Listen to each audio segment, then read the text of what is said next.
Anisa, Hmm. magpalit ka nga ng damit. Halos makita na yung dibdib mo dyan sa suot mo. Tayo lang naman po nandito sa bahay, ma. Okay lang to.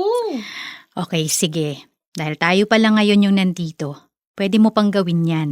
Pero bukas, lilipat na dito si Rob para may kasama na tayo kaya hindi na pwede yung ganyan ka-revealing, okay? Okay, ma. Promise, bukas din ako magsusuot ng ganito. Buti naman. Mabait naman si Rob at alam kong magkakasundo kayo. Pero sana anak, huwag kang makakalimot sa lagi kong sinasabi sa'yo noon. Boundaries. Don't worry, ma. Hindi naman po ako nakakalimot. Pakikisamahan ko lang siya ng maayos pero hindi ako sasobra. Mabuti naman. Ilang taon na nga po pala siya, ma? 28.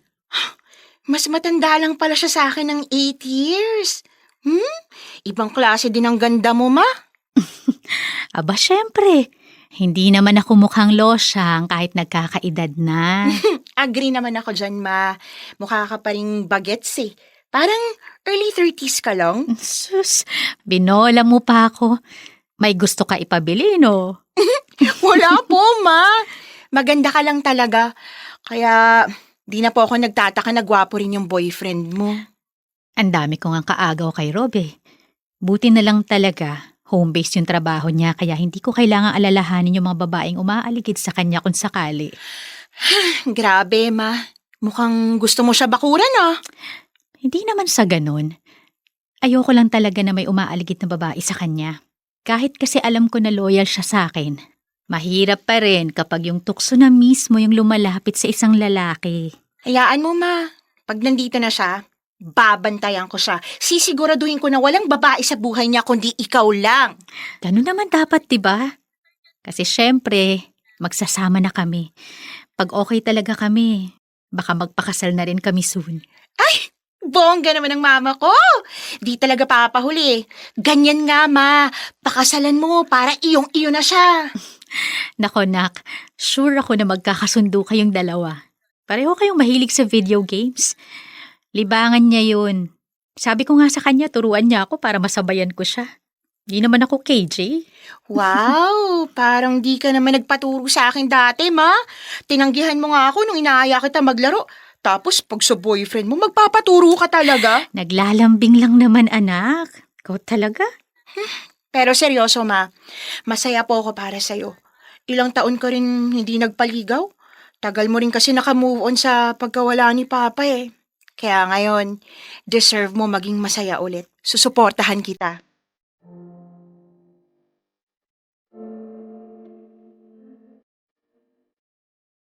Dear Love, ako si Anisa. Matagal din naging byuda si Mama. Nag-aaral pa lang siya nung mabuntis ni Papa.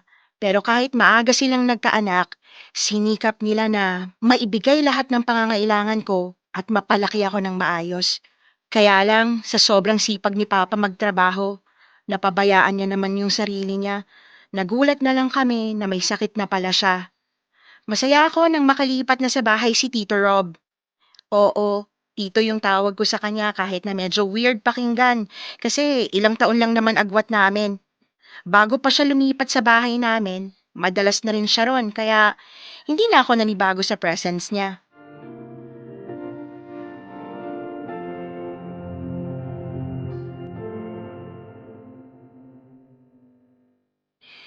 Tito Rob, laro tayo uli mamaya ah. Sure, pero tatapusin ko muna yung trabaho ko. No problem, Tito. Hintayin kita matapos. Bakit? Wala ka bang ibang gagawin? Wala eh. Ganito lang naman buhay ko tuwing weekend. Nasa bahay lang tapos tambay sa kwarto. Basta may kuryente at may internet, makakasurvive ako. Pareho talaga tayo. Kaya nga tayo magkasundo eh. Ah, nga pala Tito, may tatanong sana ako sa'yo. Pero medyo personal to ah. Sige, ayos lang. Ano ba itatanong mo? Ilan na naging girlfriend mo bago si Mama? 4. Panglima na si Hazel. Bakit mo naman natanong? Wala lang. Curious lang ako. Lalo na dun sa first girlfriend mo. Siya ba first mo sa lahat? Ano? Kung siya ba yung first mo sa lahat? Hindi. Maloko na ako nung high school pa lang. Ilang taon ka nung first mo? 16 na ata. Hindi ko na maalala. Totoo, Tito? Grabe, sobrang bata mo pa nun. Buti di ka napapagalitan ng parents mo. Siyempre, di ko sinasabi sa kanila mga kabulastugan ko. Yung mga ganon, dapat sinasarili lang natin. Awkward naman kung i-discuss ko pa sa parents ko yun. Bakit, ikaw ba? Kinikwento mo pa yun sa mama mo? Wala pa naman akong ikukwento, tito. Inosente pa ako sa mga ganun. Huh? Di ba may boyfriend ka na? Meron na nga, pero same lang kami. Wala pa rin siyang experience, tsaka hindi pa talaga namin naiisip na gawin. Tama yun. Hindi naman yun required sa relationship kaya ayos lang talaga. Huwag mo akong gagayahin, Anisa. Lalaki ako. Kaya ko sarili ko kahit may time na naging maloko ako. Pero iba na ngayon. Natuto na ako magtino. Lalo na nung sinagot ako ng mama mo. Sweet naman. Si mama ba nagpatino sa'yo, tito? Hindi naman. Mas tama sigurong sabihin na mas nag-mature ako nung naging kami. Galing naman. Mahal na mahal mo talaga si mama, no? Oo naman. So, magiging daddy na kita? Weird. Ha? Ano yun, tito? Na-excite lang ako sa idea na magiging asawa ko na mama mo. Pwede ba kita tawaging daddy? Pwede naman. Ikaw bahala kung komportable kang tawagin akong daddy. Okay. Pero, saka na, pagkasal na kayo ni mama. Ay! Sobrang saya ko para sa inyong dalawa.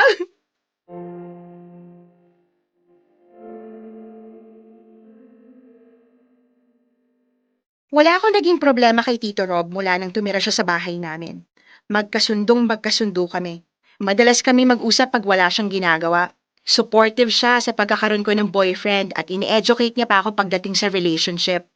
Pero, di ko naman nakakalimutan yung bilin ni mama na mag-set pa rin ng boundaries. Ayoko rin naman na pagselosan ako ng nanay ko. Kaya lang, makalipas ang ilang buwan, madalas nang nagkukulang sa kwarto si Tito. Parang tinatamad na siyang makipag-usap sa akin pag kaming dalawa lang naiiwan sa bahay.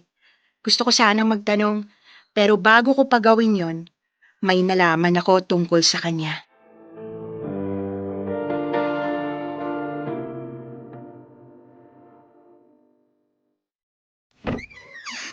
Uy! Anisa! Tito! Ano yan? Sino yung kausap mo? Kanina ka pa ba dyan? Nakita ko yung ginagawa mo kanina. Nakababa yung shorts mo tapos... Huwag mo nang banggitin. Hindi mo nga dapat nakita yun eh. Pero bakit Tito? Saka sino yung kausap mo kanina? Nakita ko yung babae na ka-video call mo. Sino siya? Wala yun. Kaibigan ko lang. Hindi! Kung kaibigan mo lang siya, bakit siya nakahubad? Tapos ikaw, may malasama akong ginagawa! Hindi. Ano ka ba? Mali ka lang nang iniisip. Normal lang sa lalaki yung ganun. Alam ko, Tito! Pero hindi sa ganito pagkakataon! Kung gagawin mo yun, sana sa loob na lang ng kwarto o ng CR para hindi ko nakita. Tsaka, hindi mo maalis sa isip ko yung babae kausap mo kanina. Sure ako na hindi mo lang basta kaibigan yon. Tito naman, mahal na mahal ka ni Mama. Bakit mo yung ginagawa? Anisa, magpapaliwanag ako sa mama mo. Pero, pwede bang wag mo na lang munang banggitin sa kanya? Ako nang bahala magsabi. Ano? Gusto mong itago ko kay Mama yung panlolokong ginagawa mo sa kanya? Hindi pwede! Kami dapat ang mag-usap tungkol doon. Kaya huwag ka nang makialam. Makikialam ako kasi nanay ko yung niloloko mo. At ako pa mismo yung nakakita sa ginagawa mo. Hindi mo man lang siya nirespeto. Pati itong bahay namin, ginamit mo pa sa kalaswaan mo. Kaya sorry, pero hindi ko magagawang itago kay Mama yung totoo. Sasabihin ko sa kanya kung ano nakita ko. Sige, subukan mo. May sasabihin din ako sa kanya. Ano namang sasabihin mo sa kanya? Sasabihin ko na inaakit mo ko. Na pag wala yung nanay mo, palagi kang pumapasok sa kwarto para magpaturo sa akin ng kalaswaan. At sasabihin ko rin sa kanya na may nangyari na sa ating dalawa. Sinungaling ka! Walang nangyayaring ganyan! Bakit? Malalaman ba ng nanay mo kung totoo yung sinasabi ko o hindi? Alam niya na madalas tayong magkausap. At alam niya rin na palagi tayong magkasama sa kwarto tuwing wala siya. Ang alam niya lang, naglalaro tayo. Pero pwede kong ibahin yung kwento at sabihing ibang laro yung ginagawa nating dalawa. Napakawalang ya mo! Maniniwala sa akin si Hazel kasi mahal na mahal ako ng mama mo. Sa tagal nating magkasama sa loob ng kwarto, sigurado akong nagdududa rin siya na video game lang yung dahilan. Kaya sige, magsumbong ka sa kanya. Sisiguraduhin ko sa'yo na isusumpa ka ng nanay mo.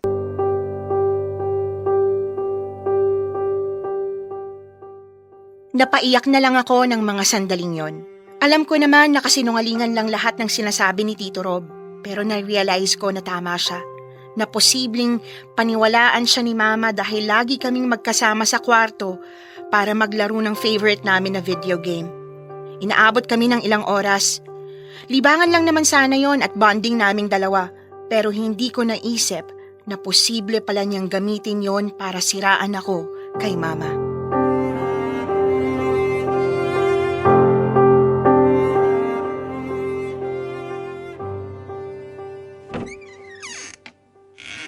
Ma, nandito ka na po pala. Bakit ang aga mo po umuwi? May kinailangan lang akong asikasuhin, anak. Bakit po, Ma?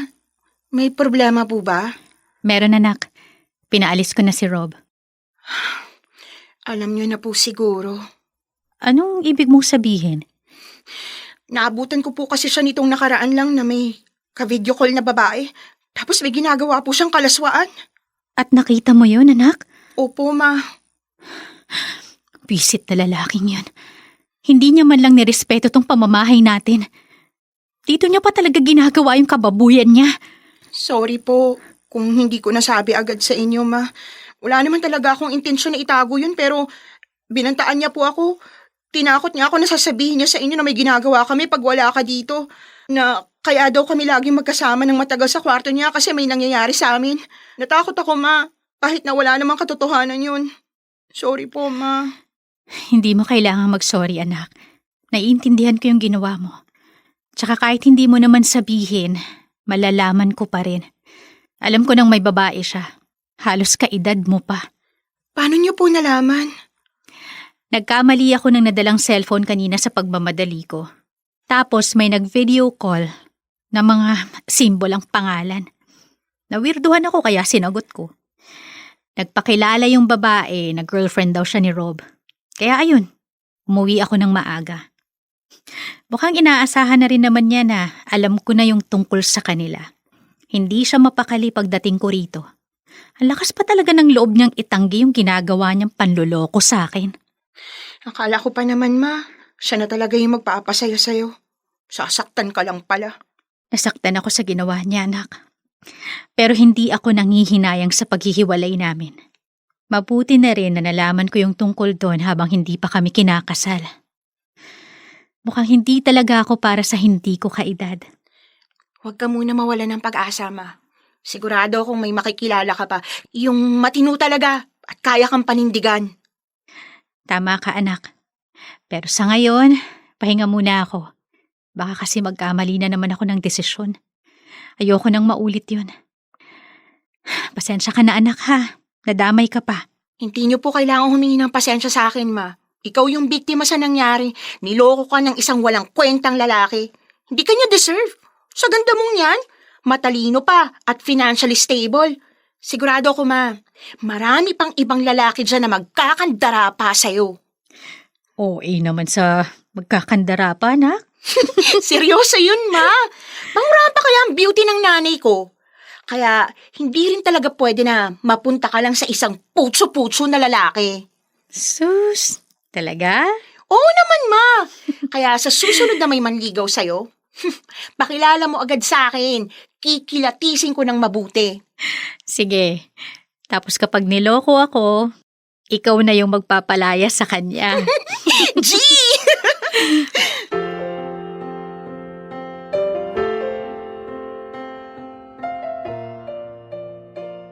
Dear Love, happy naman si Mama kahit wala siyang love life. Physically active kasi siya at healthy ang lifestyle. Mahilig din siyang mag-travel kung saan-saan kaya sobrang abala rin siya. Pero dahil mabait si Mama, finally, nagka-boyfriend siya ulit. This year lang yun nangyari. Canadian yung boyfriend ni Mama at seryoso talaga sa kanya. Sa ngayon, di pa naman nila napag-uusapan yung kasal pero sure ako na dun din ang punta nun. Dahil kay Mama, na-realize ko na di naman pala talaga natin kailangan magmadali sa buhay. Lalo na pagdating sa love. Kasi minsan, sa sobrang kagustuhan natin na makaranas ng pagmamahal mula sa iba, sa maling tao tayo napupunta.